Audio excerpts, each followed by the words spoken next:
아, 우리 지난 시간에 파동에 대해서 했었는데 너무 옛날 전이라 머리가 하얘지는데 이게 요번에 새로 나온 이제 물리학칙이야.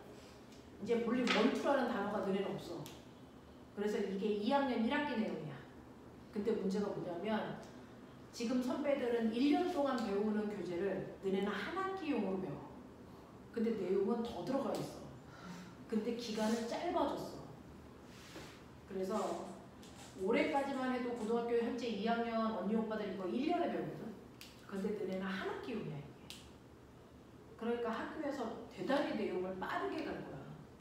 그렇다고 해서 문제를 쉽게 주지도 않을 거야.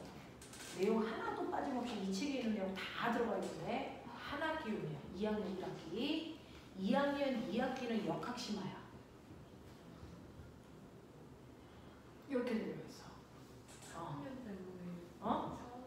3학년 때는 파동심화야. 3학년 1학기 때. 이렇게 되거든.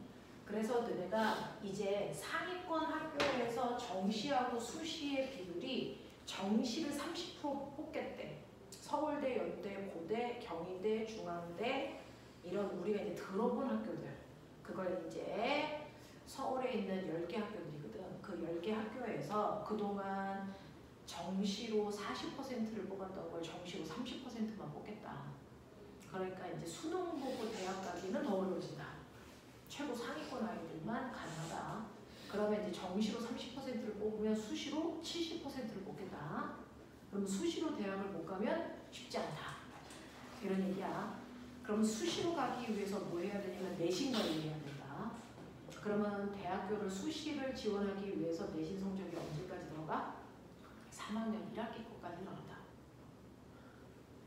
그러니까 고등학교 1학년, 고등학교 2학년, 고등학교 3학년 1학기까지 해서 5개 학기의 성적이 올 A여야 서울대 가겠죠. 그러니까 그냥 쉼없이 계속 달려가야 돼요. 5개 학기를 다 1등급을 맞을 수 있게끔 해야 돼. 근데 고등학교 올라가면요. 여러분들이 대학에서 보는 과목을 뺀 나머지 과목들은 거의 참작을 안 합니다. 그러니까 은미체는 안 해도 돼. 그런 건 안 해도 되는데 주요 과목이라고 하는 그따위 것들을 올 1등급을 받아야 갈 수 있는 게 인서울대학이야. 그 10개 대학을 가기 위해서는 올 1등급이어야 돼. 지금 1등급은 너네부터 개나 소나 다 1등급이야 라고 하는 그거잖아. 전체의 10%가 1등급. 근데 요번에 1학기 끝나고 나서 조사를 했어. 모든 과목 1등급인 애가 몇 프로나 될까? 1.5%래. 한 과목 1등급 받는 건 되게 쉬운데 전 과목을 1등급 받는 게 쉽지가 않아. 그래서 그 전 과목을 1등급 받는 애가 양조고에 한 명도 없더랬나? 전 과목 1등급 받는 게 쉽지가 않습니다. 그래서 그런 아이들이 지원을 해야 되기 때문에 고등학교 올라가면 과목 관리를 잘 해야 되거든요. 수학도 2과목씩 한꺼번에 나오고요. 과학은 4과목이 한꺼번에 나가잖아요. 보라색인지 말지 이렇게 되잖아요. 그래서 여러분들이 나는 적어도 2과목은 공부 안 해도 돼. 공부하는 시간을 줄여도 1등급이 나와 라는 과목들을 적어도 3개, 4개는 만들어 놓고 가야 돼. 과목 수가 너무 많아서. 그러니까 너네 기본적으로 영어하고 수학하고 국어하고 과학은 조금 덜 공부해도 돼. 고등학교 올라가면 사회 과목 조금 해야지. 이제 이 정도 수준 돼야 되는 거잖아. 그래서 해야 되죠. 자, 그 중에서 실제로 물리는요. 통합과학은 물화생지 다 들어가 있고, 그리고 나면은 물화생지 선택하는 거고, 그리고 나면 물리가 2과목, 화학이 2과목, 생물이 2과목, 지구과학이 2과목. 그래서 과학이 4과목이 아니고 8과목은 찢어져요. 그래서 그 8과목에서 또 선택하고 이제 이렇게 간단 말이야. 그랬을 때 다른 친구들에 비해서 물리를 선택하는 거에 대해서 거부감이 없어야 된다 라는 얘기죠. 근데 실제로 가면 절반은 선행을 했지만 절반은 안 했을 거고, 그럼 선행하지 않은 절반 애들을 볼 필요 없고 나머지 절반 애들끼리의 경쟁이다 생각했을 때 다 비슷비슷하게 선행했거든요. 한 바퀴 돌리든 2바퀴 돌리든 다 비슷비슷해. 그러면 거기에서 누가 더 튀어나가느냐 문제를 많이 풀어봐야 된다.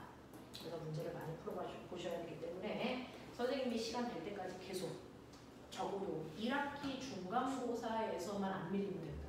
그러면 이제 나머지 아이들은 지쳐 나가 떨어져. 1학기 중간고사 안 밀리면 돼요. 그래서 그 부분에 해당되는 거 선생님이 시간 될 때까지 계속 내신 기출 그래서 풀어줄 수 있게끔 할게. 책 색깔로 이렇게 나왔어요. 자, 그래서 선생님이 통합과학에 있는 물리 파트하고 물리학에 있는 1학기 내용까지는 계속 반복해서 풀어줄 테니까 정신 차려서 따라오시면 되고요. 지금 파동 파트요. 여러분은 선생님하고 내신 대비 들어가기 전에 이제 파동 파트를 조금을 했어요. 근데 파동 파트가 이제 별도의 책으로 나오기 때문에 파동의 중요도가 되게 크다. 그래서 역학하고 그 다음에 파동 이렇게 이제 나뉠 거거든요. 그래서 파동이 가지고 있는 중요도가 그동안보다 더 커지기 때문에 파동을 좀 열심히 하셔야 됩니다. 현대물리랑 연결되기 때문에. 자, 그럼 그 파동에서 우리가 기억해야 되는 거 파동이 뭐니? 라고 하는 것과 파동의 종류 이런 거 해야 되잖아. 파동은 한 지점에서 생긴 진동이 퍼져나가는 현상을 파동이라고 하는데 이때 퍼져나갈 때 파동 에너지가 진행하는 방향과 이 안에 있는 매질의 진동 방향에 따라서 우리 분류할 수 있어. 그랬을 때 그 방향이 서로 같은 방향인 나란한 방향이면 이걸 종파라고 할 거고 종파의 대표적인 게 소리라고 하는 음파, 초음파고요. 하나 더 있어요. 중학교 1학년 때 배웠던 지진파 중에서 지진파 중에서 종파인 게 피파입니다. 자, 그런가 하면 파동 에너지의 진행 방향과 매질이 떨리는 진동 방향이 수직해요 라고 하는 수직한 방향으로 진동하는 애들을 횡파라고 하고요. 종파 이거 두 개 빼고 나머지 모든 게 다 횡파야. 그러니까 우리가 알고 있는 전자기파라고 하는 기과 그리고 지진파 중에 S파, 물결파 이따위 것들이 모두 다 횡파에 속한다. 자, 그런가 하면 파동을 분류할 때 두 번째 분류 기준은 매질이 꼭 있어야 되니 없어야 되니 라고 하는 매질의 유무에 따라 나누는데 매질이 반드시 있을 때만 전달되는 파동의 대부분을 우리는 탄성파라고 부를 거야. 그 탄성파의 가장 대표적인 게 소리인 거지. 근데 매질이 없어도 전달되는 아이가 있다. 그걸 우리는 비탄성파라고 하는데 우리가 좀 전에 문제 풀었던 전자기파라고 하는 모든 아이들이 다 비탄성파다 라고 하는 거고 이러한 파동의 구조를 보면 파동은 한 지점에서 발생한 진동이 퍼져나갈 때요. 에너지가 가는 방향과 매질이 떨리는 방향이 수직하게 진동하는 횡파 구조로 보는 게 제일 편해. 그래서 파동의 구조를 보면 여러분들이 알고 있는 마루와 고래 모습이 반복되는 게 횡파 구조. 그 횡파 구조를 통해서 너네들은 파동의 5가지 성질인 파장이 얼마인지를 알 수 있어야 돼. 그 다음에 진폭이 얼마인지도 알 수 있어야 되고 진동수가 얼마인지 주기가 얼마인지 그래서 이걸로 계산할 수 있는 이 파동의 속력이 얼마인지까지 얘기할 수 있어야 돼. 그 중에서 한 파장이라는 건 한 번 진동하는 동안 간 거리에 해당되는 값으로 우리는 남다 미터로 표현하고 진폭은 파동 에너지의 크기로 중심으로부터 마루까지의 높이 또는 중심에서 골까지의 깊이로 얘기하는 거지. 이때 진폭이 크면 에너지가 커지는 거야. 그래서 간섭을 통해 진폭이 커지면서 에너지가 커. 됐어? 자, 그런가 하면 진동수는 한 번 진동하는 동안 그 1초 동안에 진동한 횟수로요. 반드시 주기의 역수값이 진동수이고요. 진동수가 크다는 얘기도 에너지가 크다는 얘기다. 그래서 파동의 에너지의 값은 사실은 진동수의 제곱에 진폭을 제곱한 값이다. 됐어? 그래서 진동수가 크거나 진폭이 커진다는 얘기는 에너지가 커진다는 얘기였다. 그중 우리가 알고 있는 소리라고 하는 게 고음이 진동수가 큰 거죠. 그래서 고음이 진동수가 큰 거고 빛은 파란색 쪽으로 갈수록 진동수가 큰 거야. 알겠냐? 자, 그 다음에 주기라는 건 한 번 진동하는데 걸리는 시간을 얘기한다라고 하는 거.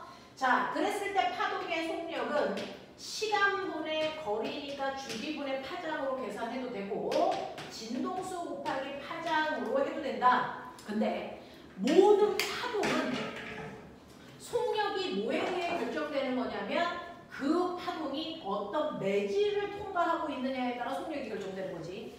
높은 소리, 낮은 소리라고 해서 속력이 빠르거나 낮진 않다. 그래서 파동의 속력은 그 파동이 통과하고 있는 매질의 종류, 상태에 의해서 결정되는 거야. 그 중에서 우리 안다. 소리라고 하는 건 고체 매질 통과할 때 제일 빨라. 그 다음 액체, 그 다음 기체고 진공은 통과할 수 없어. 그러면 속력이 빨랐다가 느려지거나 느렸다가 빨라지거나 속력이 달라지면 무조건 직진할 수 없어서 굴절한다. 속력 차이만큼 꺾여서 굴절한다. 알겠어? 자, 빛이라고 하는 아이는 아무것도 없는 거꾸로 진공일 때 속력 제일 빠르고 그 다음 기체, 액체, 고체다. 그런가 하면 물결은 깊은 물에서의 속력이 얕은 물보다 훨씬 빠르다. 수심에 의해 결정되는 거다. 이런 얘기였어요. 자, 근데 이렇게 파동이 깊은 물에서 얕은 물로 가던 얕은 물에서 깊은 물로 갔던 파동의 속력이 매질이 달라서 변한다면 속력이 바뀌어야 되니까 보이는 F 남자잖아. 속력이 빨라서 100이었다가 속력이 느려져서 50 됐다고 쳐. 그러면 속력이 바뀔 때 변하는 게 뭐야? 속력이 바뀔 때 변하는 게 진동수니 파장이니 둘 다 바뀌니? 파장만 바뀌어. 진동수는 고유한 값이라서 속력이 빨라지던 느려지던 이 진동수는 절대로 변하지 않습니다. 얘는 일정한 거예요. 속력이 빨라지던 느려지던 파동의 진동수는 변할 수 없습니다. 그러니 속력이 100일 때도 진동수가 50, 속력이 50이어도 진동수는 50 그대로라고요. 대신에 속력이 빨라지면 진동수는 변하지 않는데 파장 길이만 길어졌다 짧아지는 거야. 그래서 얘 파장 길이가 2m였다가 파장 길이가 1m 됐네 이런 느낌이야. 그래서 속력이 바뀌면 변하는 건 파장 길이만 달라지는 거야. 알겠어? 다른 건 절대로 바뀔 수가 없어. 자, 호명아, 진동수가 안 바뀐다는 얘기는 뭐가 안 바뀐다는 얘기야? 진동수와 주기는 역수니까 주기가 안 바뀐다는 얘기야. 무슨 말인지 알지? 같은 말이야. 정신 차리셔야 됩니다. 자, 그러면 이러한 파동이 꼬맹아 이렇게 오른쪽으로 진행하고 있다고 쳐봐. 그러면 시간이 지난 후에 여기에 있는 이 매질, 지금 현재는 요 A 위치에 있어요. 얘 B 위치고요. 얘 C고요. 얘 D입니다. 그럼 파동이 오른쪽으로 가면 잠시 후에 A 매질은 올라가니 내려가니? 잠시 후에 A 매질은 올라가야 돼 내려가야 돼? 올라가요? 자, 파동이 오른쪽으로 진행하면 조금 있다 이 모습이 오른쪽으로 가서 이렇게 나타나야 되잖아. 맞아? 그러니까 흰색이 빨간색으로 바뀌어야 된다고. 그러니까 얘가 여기까지 올라가야 돼. 대신에 B도 올라가야 되지만 C는 내려와야 돼. D 내려와야 된다고. 근데 만약에 파동이 오른쪽으로 가는 게 아니고 왼쪽으로 가면 A는 어떻게 돼야 되니? 이 얘기잖아. 왼쪽으로 가면 이 모습이 조금만 더 왼쪽으로 가서 이렇게 그려지면 되잖아. 이런 식으로 그려진다고. 그러니까 A는 내려와야 돼. 되겠어? 자, B 올라가는 거 똑같고요. C 올라가야 돼요. 그래서 매질이 올라가냐 내려가냐로 우리는 파동이 오른쪽으로 가고 있는지 왼쪽으로 가고 있는지 판단할 수 있어야 돼. 알겠어? 이거는 꼭 물어보는 거야. 꼭 물어보는 거야. 매질 진동 방향 꼭 물어봐. 자, 그래서 그거 할 수 있어야 된다. 파동의 구조에서는. 자, 근데 이러한 파동은 이런 성질도 가지고 있는데 이 파동에 이런 구조도 있지만 파동의 성질도 있어. 파동의 성질 5가지를 배우다 말았던 거야. 그래서 그 중에서 첫 번째 파동의 성질이 같은 매질을 통과할 때 파동은 곧장 나가려는 직진성을 가지고 있어. 이것 때문에 그림자가 생기는 거야. 그래서 우리는 그림자를 통해서 파동이 직진한다는 걸 알 수 있어. 그 그림자가 우주에서 생기면 그게 무슨 현상이야?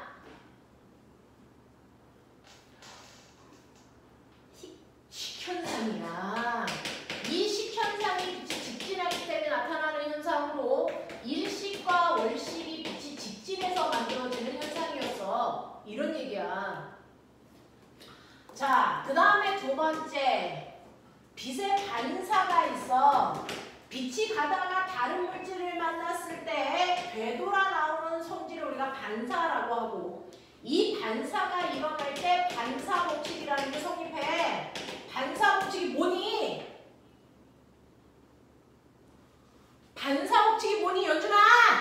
되돌아 나오는 현상. 지랄을 하네. 그건 반사고요. 반사법칙이 뭐야? 입사용 반사 같은 거. 그렇죠.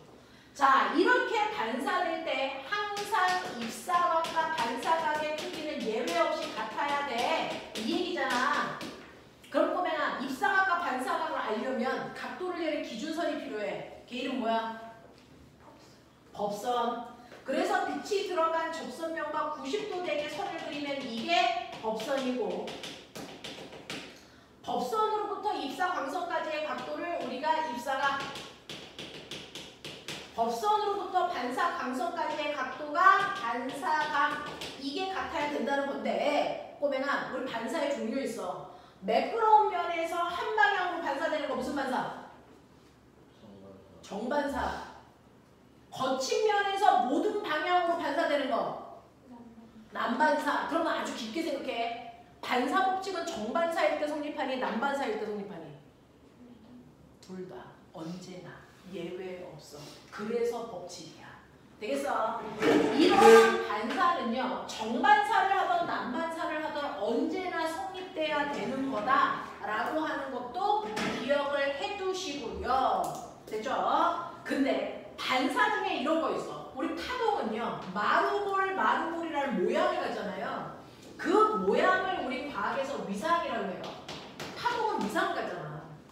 그러면 이렇게 파동이 가다가 다른 물질을 만나가지고 쿵 하고 부딪혀서 반사가 될 건데 그 반사될 때요. 만약에 부딪힐 때 마루로 부딪혔는데 마루로 그대로 반사될 수도 있지만 마루로 부딪혔는데 골로 위상이 180도 뒤집혀서 반사될 수도 있어. 이해돼? 이해돼? 우리는 중학교 때는 방향만 봤어. 한 방향으로 반사되냐 모든 방향으로 반사되냐. 근데 고등학교 때는 반사될 때 위상이 똑같이 반사되냐 아니면 위상이 뒤집히냐 반사될 때 이거에 따라 위상이 변하지 않고 그대로 반사되는 걸 우리는 자유단 반사라고 한다. 자유단 반사라고 할 거야. 근데 위상이 정반대로 바뀌는 걸 우리가 뭐라고 할 거냐면 고정단 반사라고 부를 거야. 이런 얘기야. 그러니까 반사는 두 종류가 있어. 자유단 반사와 고정단 반사가 있다. 위상이 안 바뀌는 게 자유로운 반사, 자유단 반사다. 위상이 바뀌는 게 고정단 반사다. 그러면 어떨 때요? 어떨 때 위상이 안 바뀌고 어떨 땐 바뀌어요? 라고 얘기할 때 실제로 A라는 매질에서 B를 만나서 반사되잖아요. 이때 중요한 건 A 매질이 빠른 매질이야, B 매질이 빠른 매질이야? 그거에 의해 결정되는 거야. 빠른 매질에서 느린 매질을 만나서 반사되는 거냐? 아니면 느린 매질에서 빠른 매질을 만났을 때 반사되는 거냐? 그런 거면 공기 중에서 물로 갈 때? 공기에서 물로 가면 여기가 공기, 여기가 물이잖아. 그 중에서 일부는 반사되잖아. 그러면 얘는요. 빠른 매질에서 느린 매질로 갈 때 반사된 거야? 느린 매질에서 빠른 매질로 갈 때 반사된 거야? 빨리 얘기해. 이 반사는 빛이. 그래서 무슨 매질에서 무슨 매질을 만나서 반사된 거야? 이게 공기냐 물이냐는 하나도 안 중요해. 빛의 입장에서. 그래서 빠른 매질이냐 느린 매질이냐가 중요한 거야. 그럼 빛은 공기 중에서 빨라 물에서 빨라? 공기 중에서 훨씬 빨라. 그래서 빠른 매질을 통과하다가 느린 매질을 만나서 반사된 거야. 이럴 때 자기가 빠른 매질에서 자유롭게 반사하고 막 다니고 있었는데 갑자기 느린 매질을 만나. 이럴 때 위상이 확 바뀌어. 그래서 빠른 매질에서 느린 매질을 만났을 때 반사가 바로 고정단 반사예요. 빠른 매질에서 느린 매질로 갈 때 일어나는 반사가 고정단 반사야. 그러니까 우리가 중학교 1학년 때 배웠던 공기 중에서 물 속으로 갈 때, 물을 만났을 때 반사될 때 이때 위상이 정반대로 바뀌어요. 그래서 가다가 마루로 가서 부딪혔는데 반사돼서 나올 때는 거꾸로 골로 이렇게 뒤집혀서 이렇게 돼요. 그래서 네, 마루로 가서 부딪혔는데 반사돼서 올 때는 골로 바뀌어서 반사돼서 간다고요. 그래서 빠른 매질에서 느린 매질을 만났을 때 일어나는 반사가 고정단 반사고요. 거꾸로 느린 매질에서 진행하다가 빠른 매질을 만나서 반사가 되면 이때 진동하던 애가 더 빠른 매질을 만나면 더 자유로워지죠. 이때 위상이 안 바뀌어요. 되겠어? 이렇게 되는 거야. 이렇게 되는 거야. 그래서 위상의 변화가 있는 거냐 없는 거냐. 그래서 네, 이런 반사도 있다. 고등학교 때는 얘네들도 배운다. 되겠죠? 그래서 하나만 기억하세요. 공기 중에서 물로 갈 때는 위상이 바뀐다. 그걸 고정단 반사라고 한다. 그것만 기억하시면 되죠. 되겠어? 2번 고정단 반사라고 한다. 자, 이렇게 반사될 때 고정단 반사를 하던 자유단 반사를 하던 정반사를 하던 난반사를 하던 각도는 언제나 같아. 왜? 왜 같아니까? 이 파동의 모든 성질을 결정하는 건 페르마의 뭡니까? 세단의 뭡니까? 모든 파동은 가장 짧은 시간 동안에 도착하려고 한다. 모든 파동은 가장 짧은 시간 동안에 도착하려고 한다 라고 하는 게 최단의 원리거든요. 그 최단의 원리에 의해서 반사 법칙도 굴절 법칙도 성립합니다. 자, 꼬맹아, 무조건 여기에서 출발한 파동이 여기를 찍고 반대편으로 가야 돼. 그러면 여기를 찍고 반대편 여기로 와야 되는데 됐니? 올 수 있는 최단 방법은, 최단 시간 동안 올 수 있는 방법은 여기를 찍고 이렇게 갈 수도 있어요. 그죠? 여기를 찍고 이렇게 갈 수도 있단 말이야. 근데 모든 파동은 그 지점을 갈 수 있는 가장 짧은 시간 동안의 경로로 가려고 한다. 되겠어? 그러면 가장 짧은 시간, 남현주 너 뭐 했는데 이렇게 줘라? 그러면 가장 짧은 시간 동안의 경로는, 자, 꼬맹아, 빛은 자기가 반사한다고 생각 안 해. 그냥 직진한다고 생각하거든요. 그러면 이거 반사된 거니까 여기 거울 있다고 쳐봐. 그러면 이거 비춰보면 이 거리와 똑같은 곳에 여기에 나가 있다고 생각합니다. 그러면 가에서 나로 가는데 가장 짧은 시간에 갈 수 있는 방법은 얘네들은 매질이 똑같잖아요. 속력은 똑같단 말이죠. 속력이 똑같은데 가장 짧은 시간 동안에 가는 방법은 최단 거리로 가는 겁니다. 그러니까 이 두 지점을 연결한 직선 거리로 가는 게 가장 짧은 시간 동안에 가는 겁니다. 맞아? 가장 짧은 시간 동안에 가는 건 직선으로 가는 겁니다. 최단 거리로. 그래서 얘가 찍어야 되는 위치는요, 이 두 지점을 연결한 직선 거리의 이 교점, 여기가 바로 반사가 일어나야 되는 포인트라는 거야. 됐어? 그래서 이렇게 반사될 때 보면은 이 각도와 이 각도는 똑같잖아요. 그렇죠? 그리고 이 각도와 이 각도가 똑같기 때문에 반사 법칙은 언제나 성립됩니다. 알겠습니까? 이런 얘기입니다. 이런 얘기입니다. 자, 그래서 반사 법칙이라는 거 기억하셔야 되고, 세 번째, 너네가 알아둬야 되는 건 뭐니? 굴절이라는 거죠. 굴절이라는 건 빛이 가다가 다른 매질을 만나면 속력이 달라지니까 직진할 수 없어. 그래서 일부는 반사되고 일부는 다른 매질 속으로 굴절해서 꺾여 들어가요. 이런 얘기잖아. 자, 그러면 꼬맹아, 얘가요, 조금 꺾여야 돼요? 많이 꺾여야 돼요? 꺾이는 정도는 뭐가 결정해? 꺾이는 정도를 굴절률이라고 하는데, 어떨 때는 조금만 꺾여가고 어떨 때는 많이 꺾이는데 이 꺾이는 정도 굴절률은 뭐가 결정해? 두 매질의 속력 차이. 두 매질의 속력 차이에 의해서 꺾이는 비율이 결정돼. 만약에 A의 속력이 100인데 B의 속력이 90이야. 속력 차이가 10밖에 안 나. 자, 또 어떨 때는 A의 매질의 속력은 100인데 됐어? C라고 하는 다른 애의 매질은 속력이 10이라서 속력 차이가 90이나 나? 그러면 속력 차이가 10 날 때와 90 날 때 누가 더 많이 꺾여야 되니? 속력 차이가 90일 때. 10일 때보다 9배 더 많이 꺾여야 돼. 알겠어?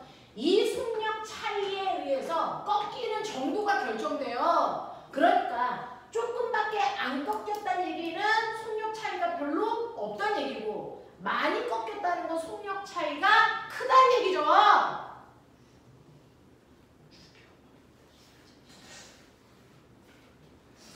야, 빨주로초 파남보 중에서 공기 중에서 물로 갈 때 더 많이 꺾이는 게 뭘까?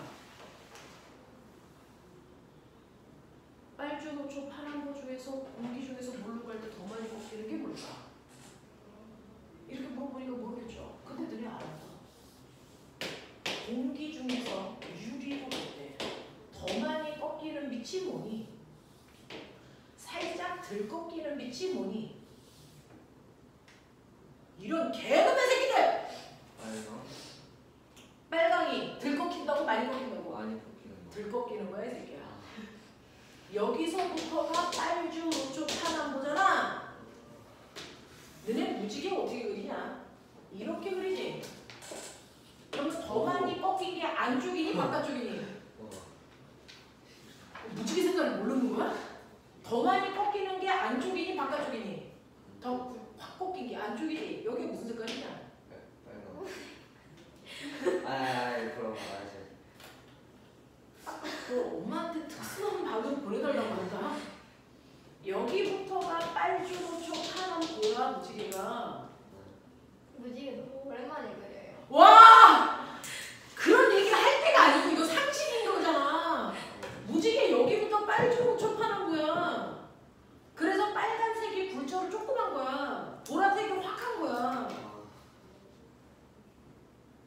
이런 개놈의 새끼들 중학교 2학년 때 선스펙트럼 할 때도 이런 거거든요. 그래서 색깔에 따라 꺾이는 정도가 달라요. 그건 색깔에 따라서 속력이 다르기 때문이야. 됐어? 네. 속력 차이가 크니까 더 많이 꺾여 라는 얘기예요. 그래서 보라색이 공기 중에서 물속으로 갈 때 또는 공기 중에서 유리로 갈 때 속력이 더 많이 줄어요. 이런 얘기예요. 알겠어? 그래서 많이 꺾인다고요. 이런 얘기잖아. 이런 얘기. 자, 그래서 이런 식으로 속력이 다른 매질을 만나면 꺾여 들어가는 굴절이 일어나고 그 굴절되는 정도는 속력 차이에 의해서 결정된다. 자, 그럼 꼬매가 이렇게 해서 자, 법성 그려서 이게 반사가, 입사가, 반사가, 굴절가. 그러면 기억나야 돼. 자, 공기 중에서 물로 갔어. 그러면 공기 중에서 입사각과 반사각이 생기는데 얘네는 같아야 돼. 그리고 물속에서 굴절각이 생겨야 되는데 굴절각이 더 커야 되냐 작아야 되냐 이 순간? 입사각보다 굴절각이 커야 될까 작아야 될까? 뭐가 결정해?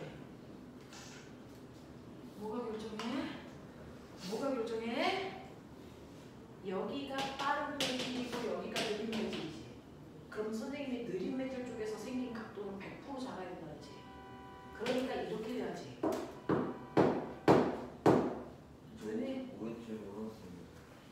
내가 뭐라고 썼는지 얘기할 동안 넌 졸랐잖아. 이거 물이라고 쓴 거잖아.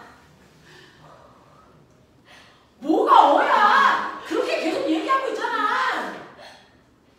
그러니까 공기 중에서 생긴 각도보다 물에서 생긴 각도가 물이 느린 매질이니까 무조건 각도가 작아야 된단 말이야. 그래서 공기 중에서 생긴 각도가 40도고 반사각이 40도야. 근데 굴절각은 40도보다 작아서 20도야. 이런 느낌이야. 근데 꼬맹아, 이 상태에서 내가 입사각을 조금 더 크게 바꿀 수도 있잖아. 입사각을 크게 하면 굴절각은 어떻게 돼? 커져요. 그쵸. 입사각을 크게 하면 따라서 굴절각도 같이 커지는 거야. 얘 왜 없어? 그러니까 얘가 50도로 만들면 얘 50도 되겠지? 근데 얘 커져서 25도 이런 느낌 되는 거야. 이런 느낌이야. 근데 거꾸로 내가 물에서 공기로 쏴? 그러면 물에서 쏴서 공기로 일부 나가게 할 거라는 거야. 굴절돼서. 자, 그러면 이런 식으로 물에서 공기로 쏘면 물에서 이렇게 가다가 일부는 반사돼서 이렇게 올 거지만 일부는 굴절해서 나갈 건데 여기가 느린 매질이고 여기가 빠른 매질이니까 빠른 매질 쪽에서 생기는 각도는 더 커져야 되잖아. 그러니까 입사각보다 더 크게끔 가려면 얘가 더 누워서 이렇게 가야 돼. 그래서 요 입사각보다 이 굴절각이 더 커져야 된다고. 되겠어? 그래서 느린 매질에서 빠른 매질로 갈 때 빠른 매질 쪽에 생긴 각도가 무조건 커야 되잖아. 근데 느린 매질 쪽인 물 쪽에 입사각과 반사각이 생긴 거야. 그리고 공기 쪽에 굴절각이 생긴 거니까 굴절각이 훨씬 더 커야 된다고. 이때 입사각이 30도인데 반사각 30도야. 근데 굴절각은 70이었어. 이런 느낌이야. 근데 내가 여기서 입사각을 크게 하면 아까 너네가 얘기한 것처럼 굴절각도 따라서 같이 커져야 돼. 그래서 입사각 40으로 했다. 그럼 반사각이 40도 된다. 굴절각은 90도 됐어. 기억나는 단어 있지? 굴절각을 90도로 만드는 순간에 입사각을 임계각이라고 한다. 임계각이라고 한다. 임계각. 근데 이 임계각보다 각도가 조금이라도 더 커지면 임계각보다 각도가 조금이라도 더 커지면 아이가 들어올 거잖아. 그쵸? 이때부터가 무슨 일이 발생하는 거야? 하나도 밖으로 빠져나가지 않고 다시 다 들어오는 일이 발생하네. 이때부터 일어나는 걸 무슨 현상? 뭐라고 하지? 그렇죠. 전부 다 반사만 되는 것처럼 보여요. 전반사가 일어나는 거죠. 그 전반사를 이용해서 만든 게 그 멋진 돋보기가 여기서 왜 나와? 이런 개자식이 잘 거면 그냥 일관되게 자. 전반사를 이용해서 만든 도구.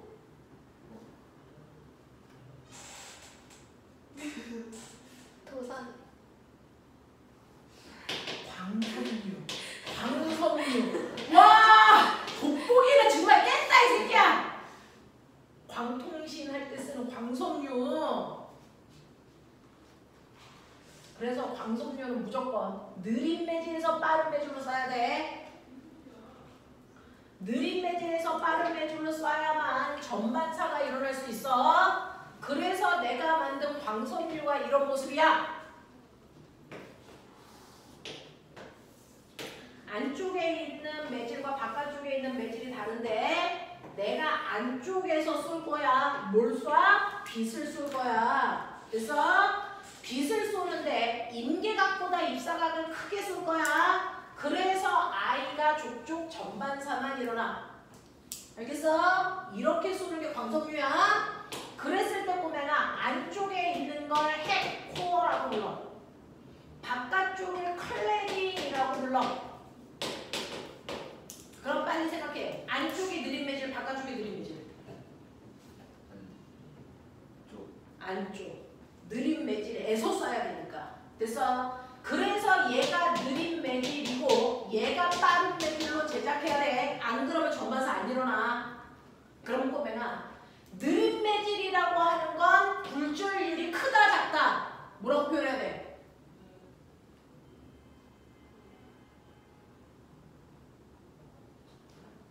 크다. 굴절율이 크다. 자, 꼬맹아, A의 굴절율이 2야, B의 굴절율이 5야. 근데 공기의 굴절율이 1이야. 그럼 꼬맹아, 얘 해석해봐. 공기의 굴절율이 1인데 A 매질의 굴절율이 2야. 이거 무슨 말이야?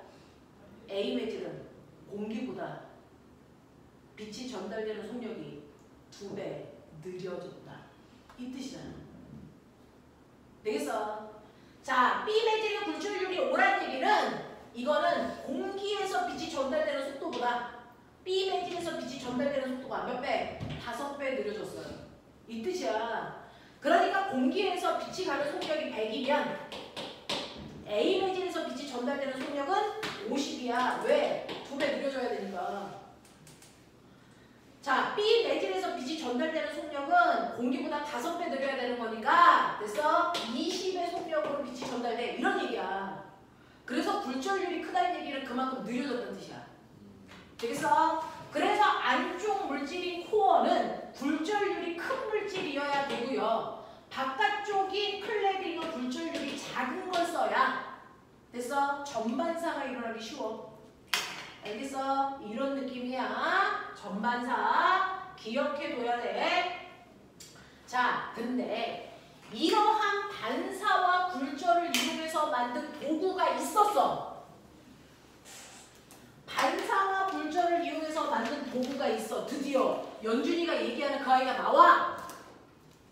반사를 이용해서 만든 도구가 뭐야?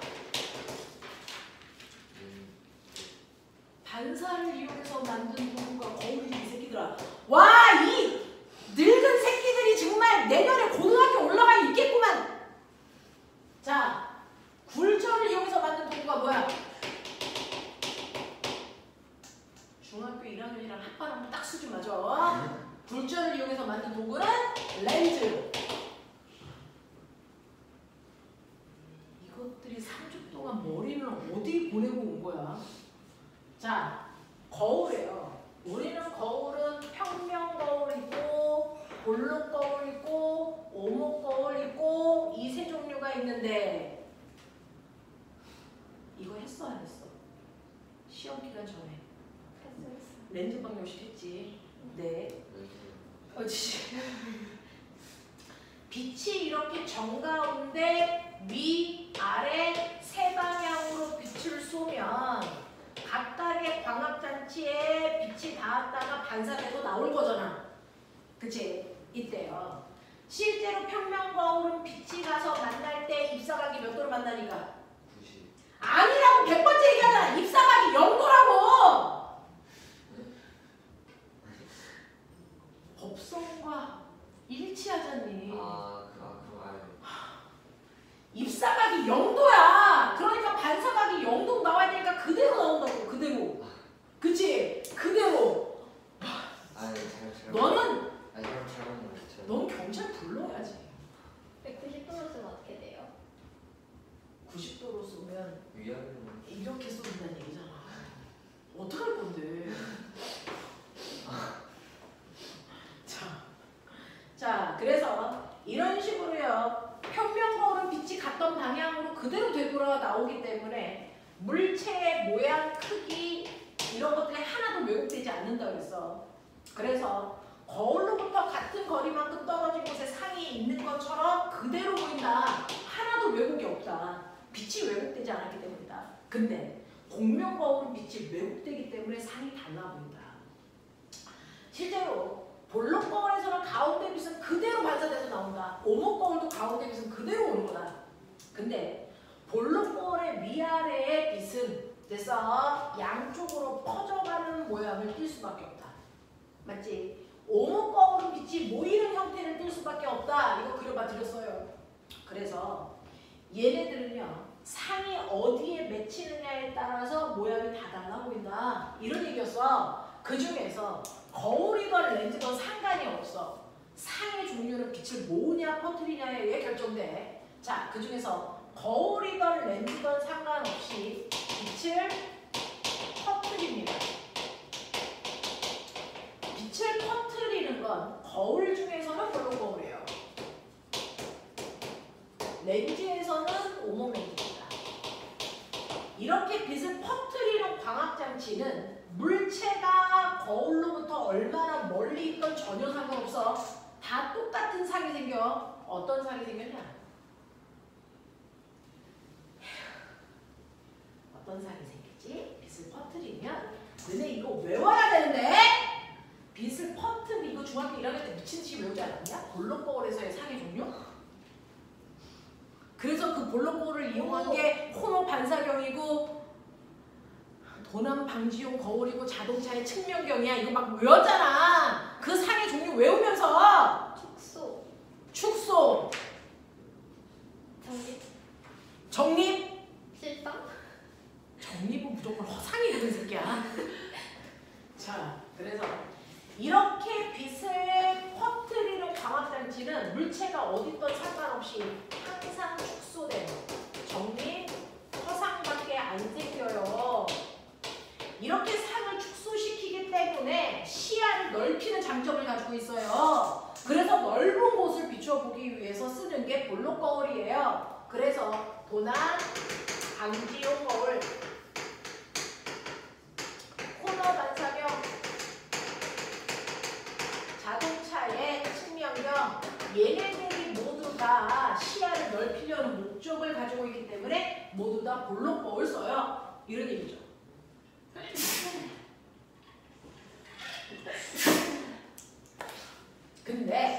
근데 빛을 모으는 광학장치가 있어요. 이 빛을 모으는 광학장치는 거울 중에서는 오목 거울이고요. 렌즈는 볼록 렌즈예요. 근데 이렇게 빛을 모으는 광학장치는 그 광학장치로부터 물체가 얼마나 멀리 떨어져 있느냐에 따라 상이 복잡해요. 라고 했어요. 대표적으로 볼록 렌즈로 이렇게 그리면 볼록 렌즈에서 중심, 초점이 양쪽, 초점거리의 2배 이렇게 되어 있지. 그랬을 때 물체가 초점거리 2배보다 더 멀리서 안으로 들어오면서 상의 종류가 3가지로 바뀌어. 이런 얘기야. 그 중에서요, 저기 무한대로 먼 데서 초점거리 2배 쪽으로 다가올 때, 그래서 1번 위치에 있을 때 상은요 항상 축소돼요. 여기 실상, 멀리 있을 때 축소된 도립실상, 그리고 초점거리 2배에서 초점거리 사이에 있는 2번 위치에 오면, 그래서 2번 위치에서 확대된 상으로 바뀌어요. 도립실상인 거 똑같아요.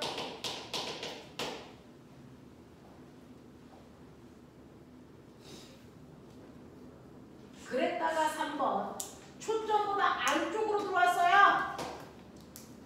이때 확대된 건 여전한데 이때 정립허상 생겨요. 그러면서 꼬맹아, 정립은 무조건 허상이야. 도립은 무조건 실상이야. 예외 없어. 거울이든 렌즈든 상관없어. 그래서 빛을 모을 때 상이 대단히 복잡해지고요. 이걸 일일이 이렇게 외우지 않고 작도할 수도 있고 그 다음에 수식으로 계산할 수도 있어요. 그래서 이렇게 상의 종류를 우리가 수식으로 계산할 수 있게 만들어 놓은 걸 렌즈 방정식이라고 해요.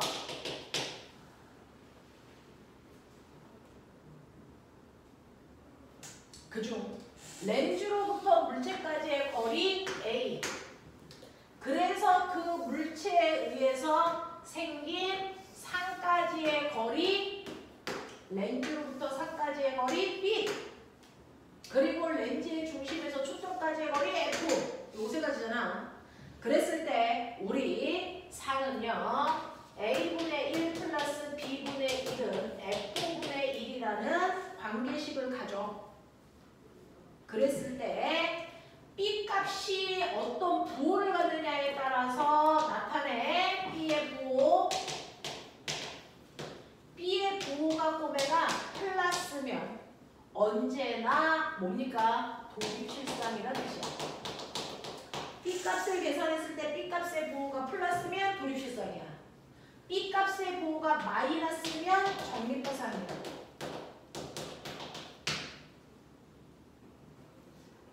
됐지? 그리고 확대됐는지 축소됐는지 배율할 수 있어. 배율 확인하는 방법이 너네가 알고 있는 배율은 절대값 A분의 B야. 그래서 이 배율 계산은 M값이 1보다 작으면 축소된 상이야. 얘가 1보다 크면 확대된 상이야. M이 1이라는 건 크기가 똑같아 라는 뜻이고, 되겠지? 3명 가지고 수업을 하는데 한 놈이 쳐졸고 막 이런 거야. 그래서 우리는 이런 식으로요. 맨 처음에 얘네들의 상의 종류를 일대히 여러분들이 외웠지만 계산을 하면 막 나와. 알겠어? 이렇게 된다. 자, 그래서 이런 식으로 렌즈 분석식을 통해서 상도 우리가 작동할 수 있어요 라는 얘기를 했어. 자, 거기까지의 내용이 니네가 지금 풀었던 그 문제야. 자, 그래서 첫 번째 보시면요. 1번. 나 1번 틀리는 애 봤어. 파동 1번. 1번 아들. 자, 1번 이해됐나 확인 빨리. 1번, 2번에서 질문할 거 있나 확인. 빨리 틀리고 다시 봐.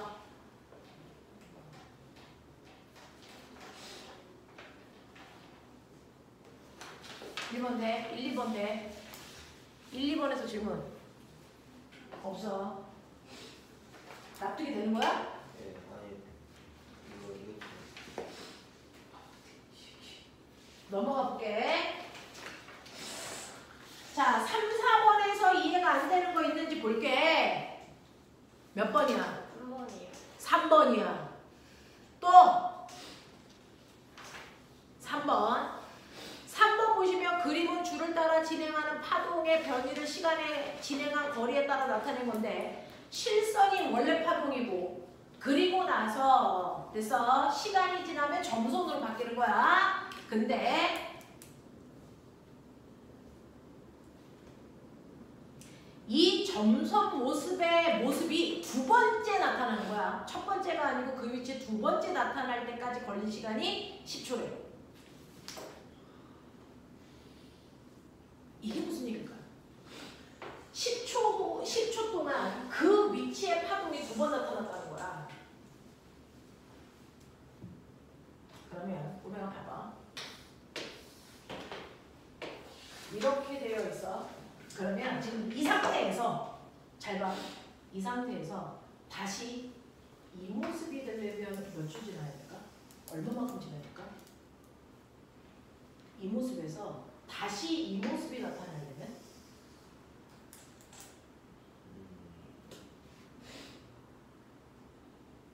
그죠? 자, 봐. 그러면 이 모습에서요. 하나 한 번 진동하는데 걸리는 시간을 주기라고 하자. 그러면 2분의 1 주기 지나면 어떻게 돼? 이게 어떻게 돼? 파동 이러고 하고 있어. 2분의 1 주기 지나면 이 위치가 어디서 나타나야 돼? 반파장 앞에서 여기서 나타나죠. 맞아요? 그러면 이런 식이 돼야죠. 됐어? 그럼 반파장이 아니고 한파장 지나면 어떻게 될까? 한파장 지나면 얘가 한파장 지나면 한 주기 지나면 이 모습이 됐어? 한 파장 앞에 가서 여기서 나타나면 되겠죠? 그러면 이렇게 되겠죠? 그러면 연결해서 그리면 이렇게 되겠죠? 맞아요? 그러니까 한 주기 지나면 똑같은 모습이 같은 위치에 나타나면 돼. 됐어? 그럼 꼬매나 지금 여기에서 4분의 1 주기 지나면 이 상태에서 4분의 1 주기 지나면 주기를요 이렇게 자르면 이게 한 주기니까 이게 4분의 1 주기 지난 거야. 그러면 4분의 1 주기 지난 후에는 어떻게 되냐면 얘가 여기서 이런 모습으로 나타나지. 이해되니? 이해되니? 이렇게 돼.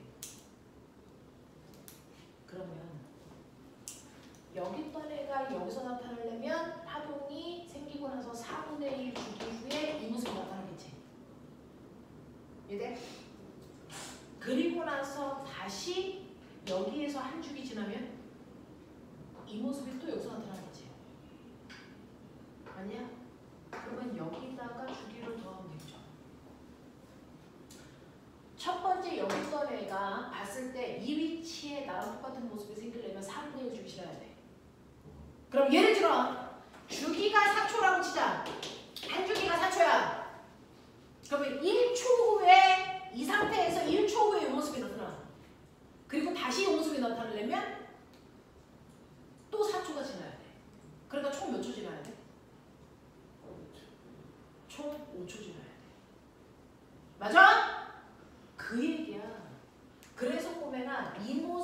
2번 나타나는데 10초 걸렸다고 했잖아. 이 10초가 보시면 4분의 5t라는 얘기야. 맞아? 4분의 5t야. 그러면 t는요? 얼마? 8초야, 8초. 이해되겠냐? 이해되겠냐? 이런 느낌이어야 돼. 자, 그리고요. 얘요.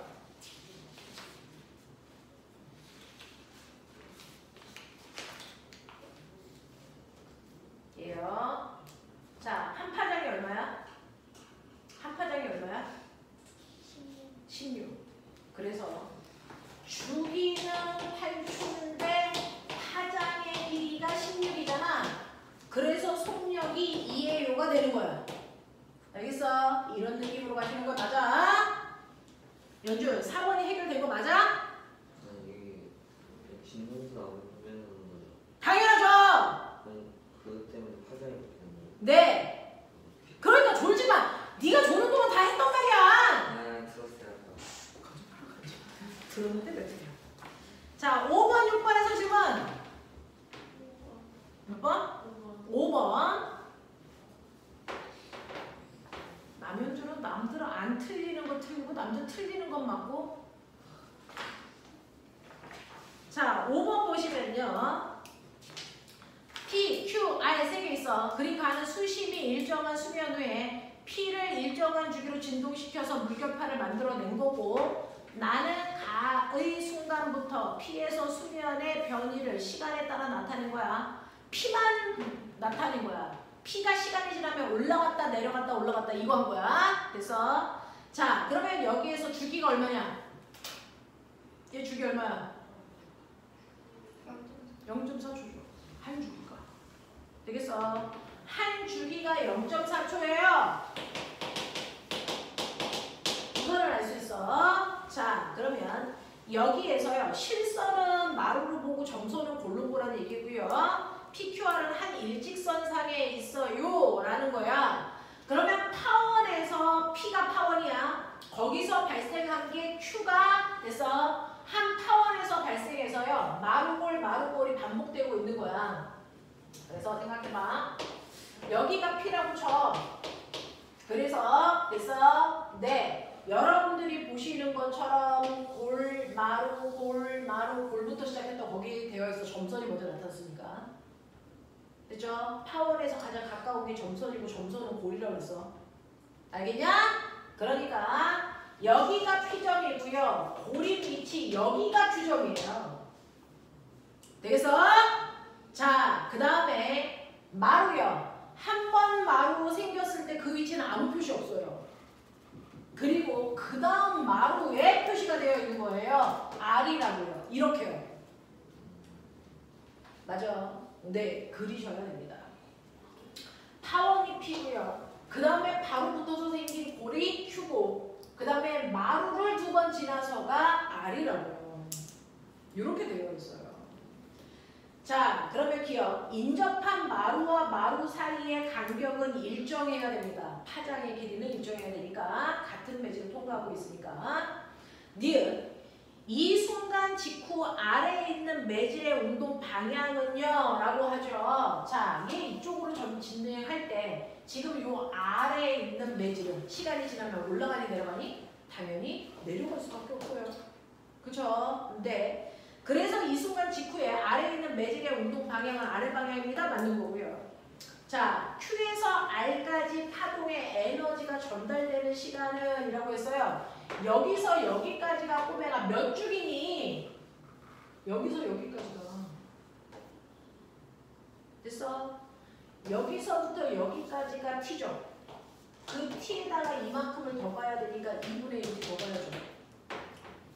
맞아? 그래서 얘가 2분의 3T란 말이야. 근데 거기 옆에 있는 거에서 우리가 주기가 0.4초라는 거 알았잖아. 그러니까 2분의 3T라고 하는 거 얼마 얘기하는 거야? 0.6초 후에 이런 모습이 나타나겠구나. 이런 거 얘기하는 거지. 어디에서 놓쳤어? 이건 놓치기 쉽지 않아. 선생님 근데 네. 마루나 골이라고 나왔는데 네. 마루 이런 거랑 상관없어요. 자, 실선과 점선은 마루 또는 고리다 그랬으니까 선생님은 거기에 있는 점선을 고르는 거야. 너네는 점선을 마루로 봐도 답은 똑같아요. 마루로 보면 이 모습으로 이렇게 그리면 돼요. 그래서 이렇게 그리면 되고 여기가 Q면 점선이 Q면 그 다음 골이 됐어. 모이면 돼? 아니면 돼? 위치 똑같아요. 됐어? 위성만 달라지는 거니까 헷갈릴 필요 없이 하나 잡으시면 돼요. 나는 실선을 마루로 볼 거야. 또는 점선을 마루로 볼 거야. 하나 정해놓고 문제 푸시면 돼요. 네. 근데 그럼 네. 알이 위로 올라가야 되지 않아요? 자, 인접한 마루와 마루 어떤 거요? 니은이요. 네. 네. 이 순간에 아래에 있는 매질의 운동은요. 선생님은 R을 마루로 봤는데 거꾸로 여기를 골로 본다면 그랬어요. 자, 그럼 골로 본다면 이렇게 되어 있는 여기를 골로 본다면 시간이 지나면 제일 밑에 있으니까 얘가 뭐 해줘야 되겠어? 여기에서 보시면요. 이 순간 직후 아래에 있는 매질의 운동은 아래 방향이니? 라고 했는데 비주류로 물결판 나타내고 나는 가해 순간부터 P에서 수면의 변화를 네. 자, 그러면 여기서요. P하고 Q가 아니 P점이 아니 Q점이 아니 P점에서 어떤 모습이 먼저 퍼져나갔는지가 나와요. 옆을 보세요. 자, 거기에 주기 그림이 이렇게 나와있죠. 이렇게 나와있죠. 자, 얘를 정해야 됩니다. 보시면 P가 시간이 지나면 뭐 한대요? 시간이 지나면서 뭐 한대요? 올라간대요. 그래서 P가 시간이 지나면서 올라가야 돼요. 그러면 P 뒤에 어떤 모습이 와야 돼요? 이렇게 와야죠. 이렇게 와야죠. 그러면 얘랑 연결해서 그리면 얘는 이렇게 내려갈 수밖에 없어요. 그래서 P가 시간이 지나면 올라가야 되니까 뒤쪽에 이런 애가 오고 있어야 되잖아요. 그래야 P가 시간이 지나면 올라갈 수밖에 없어요. 맞아? 만약에 여기를 마루로 보면 이렇게 그려야죠. 그러면 시간이 지나면 P는 내려가는 모습부터 시작해야 돼요. 되겠어? 그래서 점선을 골로 보는 게 맞구나. 되겠어? 네, 이렇게 해서 정해놔야 가능한 얘기. 자, 빨리 하고 잠깐 끊자. 우리 연준이 죽겠다. 잠겠니? 6번에 뭐요? 2번이요. 그림은 매질 2에서 파장과 진폭이 일정한 파동이 연속적으로 매질 1로 진행하고 있는 것을 나타낸 것입니다. 파동이 P에서 Q로 진행하는데 3초 걸려요. 자, 꼬맹아 빠른 속도로 봐. 얘 파동 1로 간대. 그리고 이렇게 잘라서 여기가 Q인 점이고요. 그리고 여기가 P인 점이야. 되겠니? 여기가 매질 1, 여기가 매질 2 이렇게 되어 있거든요.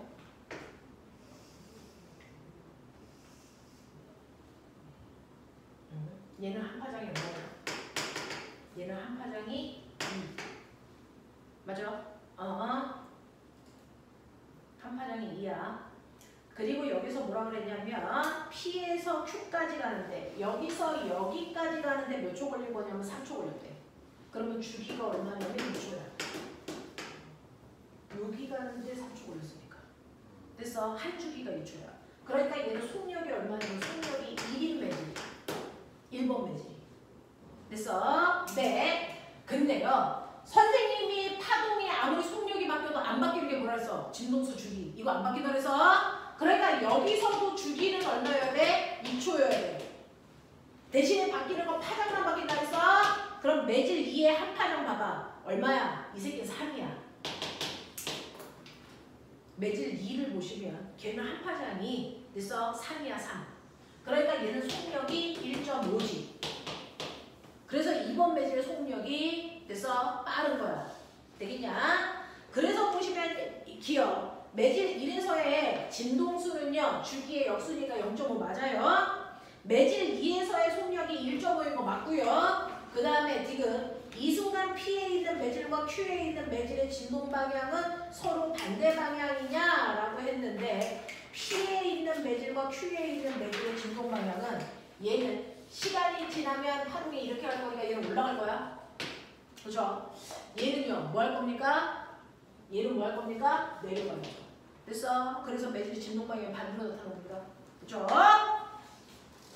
넘어가. 조금 남았어. 자, 7, 8, 9 질문.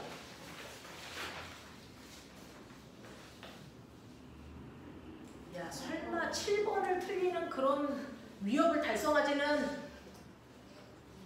잠깐 손 치워봐. 우와, 진짜 너네 하지 말아야 될 일들을 하는구나. 자, 공기 중에서 물로 갈 때 빛은 빨라져 느려져? 느려져. 빛은 느려지니까 이 새끼야 아래로 꺾이지. 소리는 빨라져 느려져? 그러니까 소리는 위로 꺾여야지 이 새끼들아. 와, 진짜 자, 8, 9에서 질문. 몇 번? 9번. 9번? 자, 그림은 매질 1과 2 경계면 x 다시에서 진동수가 일정한 평면파의 파면이 굴절하는 것을 나타낸 건데요. 자, 꼬맹아, 이거 한 번만. 이거 중학교에서 배웠던 건데 우리가 그때 열심히 하지 않았을 때잖아. 아가였을 때잖아. 자, 이거요. 여기가 경계면. 알아? 여기가 아니잖아. 얘는 경계면이 이렇게 생겼네. 여기가 경계면. 이게 x, 여기가 x 다시. 맞지? 네. 그랬을 때요. 여기에서 이렇게 파면이 그려져 있어요. 파면. 이거 파면이에요. 그리고 여기 파면은 어떻게 그려져 있냐면 여기 파면은 이렇게 그려져 있어요. 이렇게 그려져 있어요. 자, 파면이라는 게 뭐냐면 파동이 이렇게 진동할 때 같은 위상을 가지고 있는 점들끼리 연결한 거야. 그러니까 마루면 마루끼리 연결한 거야. 마루, 그 다음 마루, 그 다음 마루, 같은 위상끼리 연결하는 거야.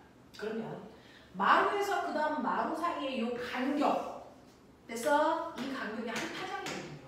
맞죠? 그래서 이 파면의 이 간격이 바로 파장의 길이를 얘기해요. 파장의 길이. 자, 이게 바로 파장의 길이라고요. 근데 누가 봐도 얘보다 얘 파장의 길이가 짧아졌죠. 속력이 뭐해졌다는 얘기야? 느려졌다는 얘기야. 그러니 여러분들이 알고 있는 1번 매질과 2번 매질에서 얘가 빠른 매질이야, 얘가 느린 매질이야. 파장의 간격 보면, 아니 파장의 길이 보면 돼요. 그 다음에 이 파동이 어떻게 오는 거냐면 꼬맹아, 파동이 이렇게 가고 있는 게 아니야. 파동이 이렇게 가고 있는 게 아니고요. 이건 파면이에요. 그러면 파동 에너지의 진행 방향은 이 경계면 한 점을 딱 잡았을 때. 됐어? 네. 파면과 90도 방향으로 파동이 오고 있는 거예요. 파면과 90도 방향으로 오고 있는 거니까 이 선과 90도 되게 선을 그리시면 파동이 지금 이렇게 오고 있었다는 거예요. 이렇게. 이 파동은 여기서 이렇게 오고 있었다는 거예요. 그리고 그 다음에 여기서 꺾일 때요. 이 파면과 또 90도 방향으로 가는 거예요. 그러니까 90도 방향 관련이 이렇게 나죠. 그래야 이게 90도가 되죠. 아유! 이렇게 꺾인 건데!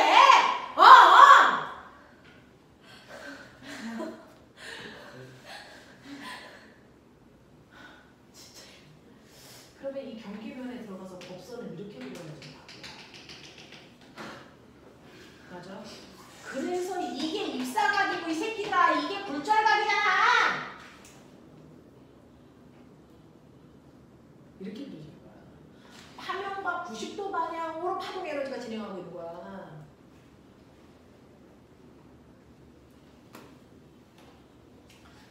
자, 그래서 보시면 파장은 각각 여기서의 파장 길이가 5cm, 여기서 파장 길이가 3cm가 속력은 파장 비율이니까 속력이 5대 3이라는 얘기야. 속력의 비율이.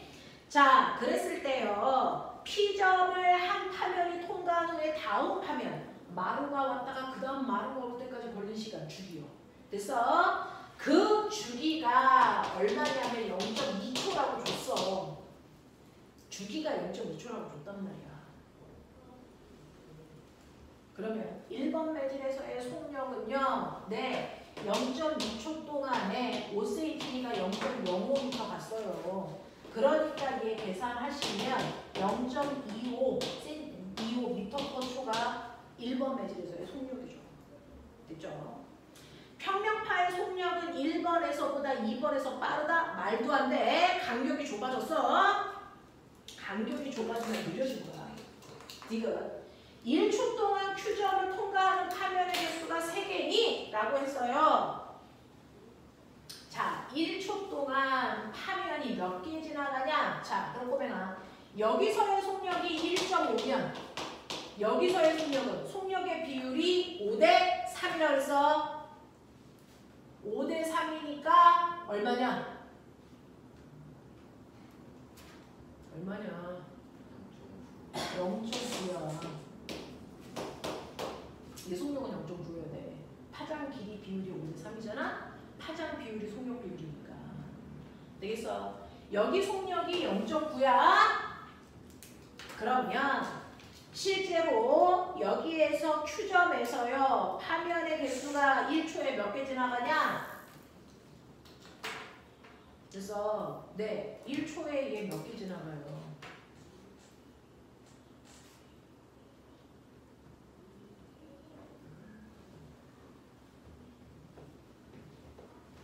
진동수는 그대로 몇 번이냐? 이거요. 주기가 0.2죠. 그러면 진동수는 얼마예요? 5죠. 진동수가 1초 동안에 진동을 횟수인 거 알아요? 그러니까 마루가 1초에 몇 번 와야 된다는 얘기야? 5번 와야 된다는 얘기잖아. 그죠? 그러니까 같은 지점에 마루가 5번 생겨요. 그런 얘기잖아. 그러니까 진동을 5번 해야죠.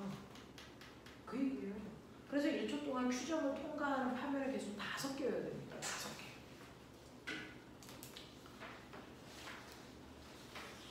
마지막 10번, 11번.